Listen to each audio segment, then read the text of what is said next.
بسم اللہ الرحمن الرحیم. السلام علیکم students. We are doing translation of unit number 5, The Happy Prince.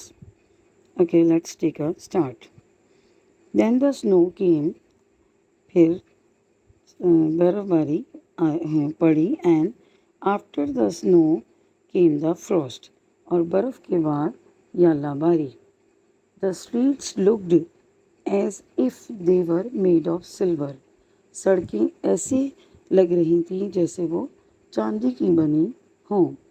They were so bright and glistening. بہت روشن اور چمکدار تھیں.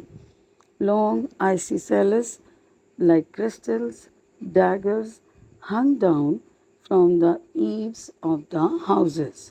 یعنی برف کے لمبے لمبے ٹکڑے جو تھے جیسے کرسٹل کے بنے ہوئے, وہ گھروں کی چھتوں سے لٹک رہے تھے. Everybody went about in furs. ہر کوئی کھال کے کپڑے پہن کر پھرتا تھا. And the little boys, اور چھوٹے جو لڑکے تھے وہ انہوں نے پہنا ہوا تھا scarlet caps and skated on the ice. یعنی کہ اور چھوٹے لڑکے سرخ ٹوپیاں پہنتے تھے اور برف پر اسکیٹنگ کرتے تھے. The poor little swallow grew colder and colder. یعنی کہ بیچارہ جو چھوٹا ابابیل تھا وہ سرد سے سرد تر ہوتا گیا. But he would not leave the prince. لیکن اس نے شہزادے کو چھوڑنے سے انکار کر دیا. He loved him too well. وہ اس سے بہت محبت کرتا تھا. He picked up crumbs outside the baker's door. وہ دروازے کے باہر سے ٹکڑے چنتا تھا. When the baker was not looking, جب نان بھائی نہیں دیکھ رہا ہوتا تھا. And tried to keep himself warm by flapping his wings.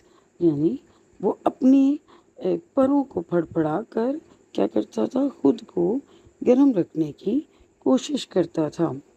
But at last, لیکن آخر کار, he knew that he was going to die. لیکن آخر کار اسے پتہ چل گیا کہ وہ مرنے والا ہے.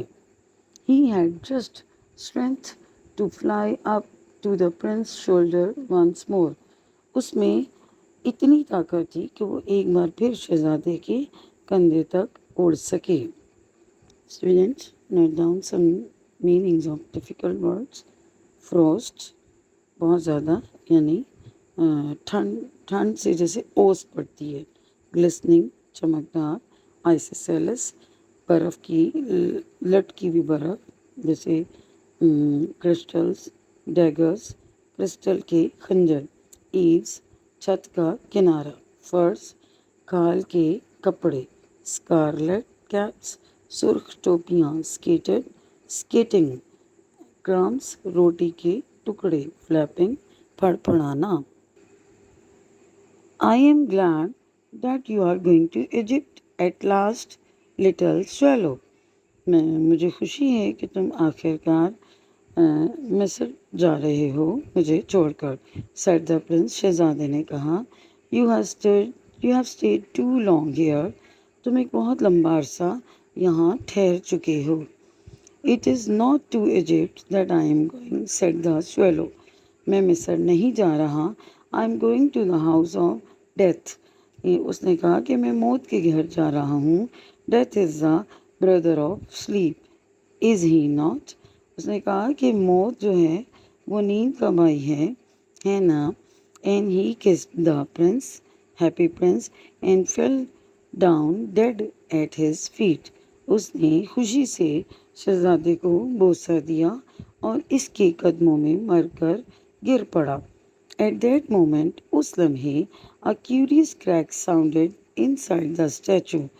اس لمحے کیا ہوا کہ ایک عجیب چٹکنے کی آواز آئی مجسمے کے اندر سے. اسٹیچو, مجسمہ. As if someone had broken, کہ جیسے کوئی چیز ٹوٹ گئی ہے. The fact is that the leaden heart and snapped right in two.